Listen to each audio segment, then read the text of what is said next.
جو لوگوں کو شہید کیا، ہمارے بڑوں کو شہید کیا، ہمارے رشتہ داروں عزیز و اقارب کو شہید کیا، اس وجہ سے وہ امریکی فوج کا تو میرے خیال میں سوچنا بھی نہیں پسند کرتے. تو یہ مجھے بیل منڈیٹ چلتی نظر نہیں آتی. یہ آپ نے عبداللہ صاحب بگرام کی بات کی، تو کیا آپ کو لگتا ہے کہ امریکہ کوئی مہم جوئی بھی کر سکتا ہے اس کو؟ کیونکہ افغان طالبان تو آج جو بیان ہے اس کے نتیجے میں وہ تو ثابت کرنا چاہتے ہیں، وہ کہنا چاہتے ہیں کہ جی وہ تو مزاحمت کریں گے یا ایسے کرنے نہیں دیں گے. تو ڈونلڈ ٹرمپ صاحب جس کوشش کی بات کر رہے ہیں وہ کوئی عسکری کوشش بھی ہو سکتی ہے؟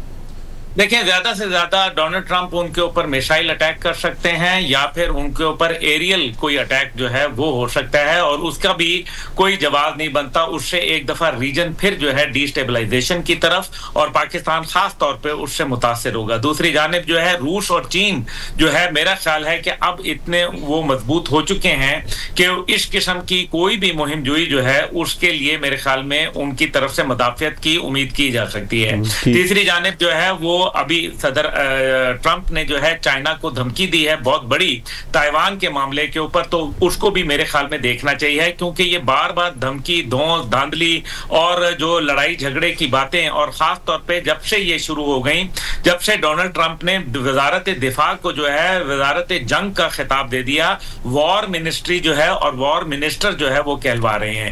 اس کا مطلب یہ ہے کہ آپ جنگوں میں توسیع چاہتے ہیں، اور ساتھ ہی ساتھ کل کے اندر جو ہے ہم نے دیکھا کہ $6 بلین کا جو ہے وہ اسلحے کا انہوں نے اندیا دیا ہے کہ وہ 2 سے 3 سال کے عرصے میں اسرائیل کو دیں گے. اس سے تو میرے خیال میں پورے جو دنیا کا ایک ورلڈ آرڈر ہے وہ ڈسٹربنس کی طرف جا رہا ہے.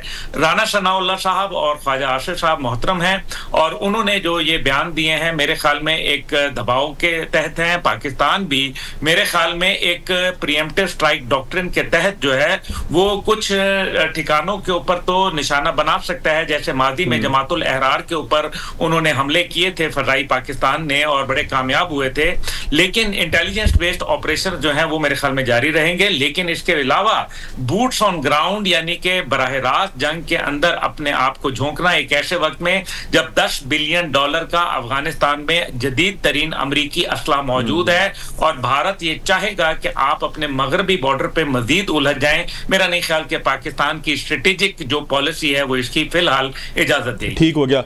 حماد صاحب آپ سر کیا کہتے ہیں؟ جس عبداللہ صاحب نے بگرام کا ایک تذکرہ کیا، میں سوال بھی آپ سے یہی کرنا چاہ رہا تھا کہ یہ بگرام حاصل کرنے کی کوشش کیسی ہوگی؟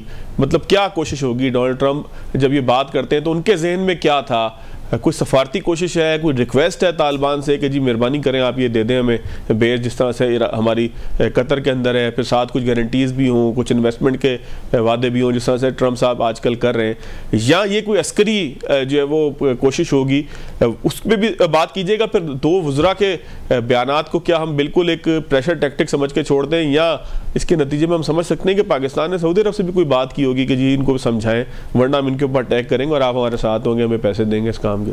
کہ بگرام ایئر بیس کے حوالے سے ڈونلڈ ٹرمپ کی جو بات ہے وہ گراؤنڈ ریئلٹی سے بہت دور ہے، اور اس کے کئی وجوہات ہیں. بگرام ایئر بیس کے حوالے سے میں بتاؤں، عمومی طور پر لوگوں کا خیال ہے کہ بگرام ایئر بیس 9/11 کے بعد جب امریکہ افغانستان میں آیا تو اس وقت بگرام ایئر بیس، حالانکہ ایسا نہیں ہے. 1950 میں روس نے اس بیس کو بنایا تھا، اور یہ 77 مربع کلومیٹر پر پھیلا ہوا ایک بہت بڑا ایئر بیس ہے.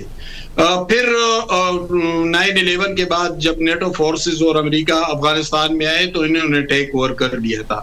اسی بیس پر $7.5 ارب کا اسلحہ رہ گیا تھا. لیکن 2024 میں BBC نے ایک رپورٹ شائع کی تھی، اور انہوں نے کچھ سیٹلائٹ تصاویر لی تھی، اور پھر ان کے ایک ماہر تھے، سیٹلائٹ ماہر تھے، جینیفر جونز نام تھا غالباً ان کا اوپینین بھی لیا تھا. تو انہوں نے کہا تھا کہ بگرام ایئر بیس 2021 سے جب طالبان نے ٹیک اوور کیا افغانستان کو، تو اس وقت سے لے کر 2025 تک بگرام ایئر بیس پر 35 طیارے کھڑے تھے، لیکن اب ایک بھی طیارہ دکھائی نہیں دے رہا ہے.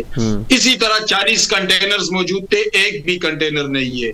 رن وے سارا اکھڑ چکا ہے. ایک تو یہ بات ہے کہ بگرام ایئر بیس اس کنڈیشن میں نہیں ہے جس طرح پہلے تھا. دوسری بات یہ کہ یہ بگرام ایئر بیس جو ہے یہاں سے 1 گھنٹے کے فاصلے پر چین ہے، اور چین کے جو اہم ملٹری انسٹالیشنز ہے وہ 1 گھنٹے کے فاصلے پر ہے.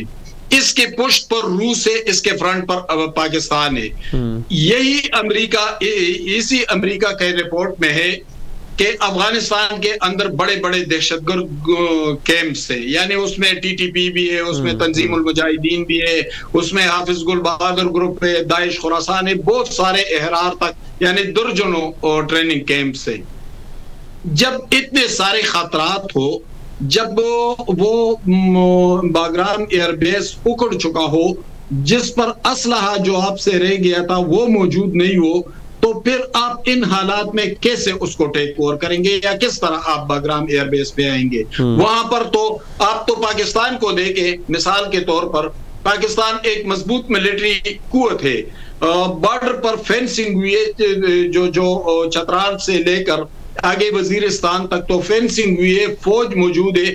اس کے باوجود بھی جو بارڈر سے ملحقہ اضلاع ہے وہاں پر دہشت گرد حملے ہو رہے ہیں.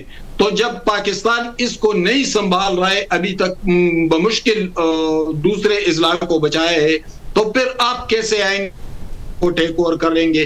جبکہ روس، چین اور پاکستان بھی اس کے ارد گرد ہیں، دہشت گرد کیمپس بھی ہیں. تو جس طرح ٹرمپ نے یہ بات کی تھی کہ ہم وہ اسلحہ واپس لے کے آئیں گے، کئی مہینے گزر گئے، کیا ایک بندوق واپس لے کے گئے. بالکل. تو ٹرمپ کی بات ٹھیک ہے، لیکن میں اس بات کو اسی تناظر میں نہیں کسی اور تناظر میں دیکھ رہا ہوں، اور وہ تناظر ہے سعودی عرب میں پرائم منسٹر شہباز شریف اور فیلڈ مارشل عاصم منیر کی محمد بن سلمان سے ملاقات. اور یہ ملاقات دو ممالک کے درمیان نہیں ہے. یہ جو F-15 طیارے ہوا میں اڑ رہے تھے وزیر اعظم کے جہاز کے ارد گرد، یہ جو جامنی رنگ کی کارپٹ بچھائی گئی تھی، یہ جو تاریخ کی ایک انتہائی تاریخ ساز پروٹوکول ملا ہے، تو بھائی یہ دو ممالک کے درمیان یا دو سربراہان مملکت کے درمیان ملاقات نہیں تھی، یہ آدھی دنیا کی ملاقات ہے. یہ تو سمبولکلی دو لوگ تھے. یہ جو دنیا کا منظرنامہ اور سارا سینیریو بدل رہا ہے، اس میں تو پاکستان سمبولکلی یعنی ایک طرح سے ملٹری حوالے سے پاکستان کو پوری مسلم امہ پر برتری حاصل ہے، یا ایک طرح سے نمائندہ ہے پاکستان. تو پاکستان تو اس شکل میں اس ملاقات میں موجود تھا. اب تو مسلم امہ اور اس کے پیچھے چین اور روس کی طاقتیں ہیں، اور وہ ایک نیا منظرنامہ بن رہا ہے پوری دنیا میں. جو مغرب یا امریکہ کی اجارہ داری تھی وہ بھی تقریباً ختم ہو رہی ہے.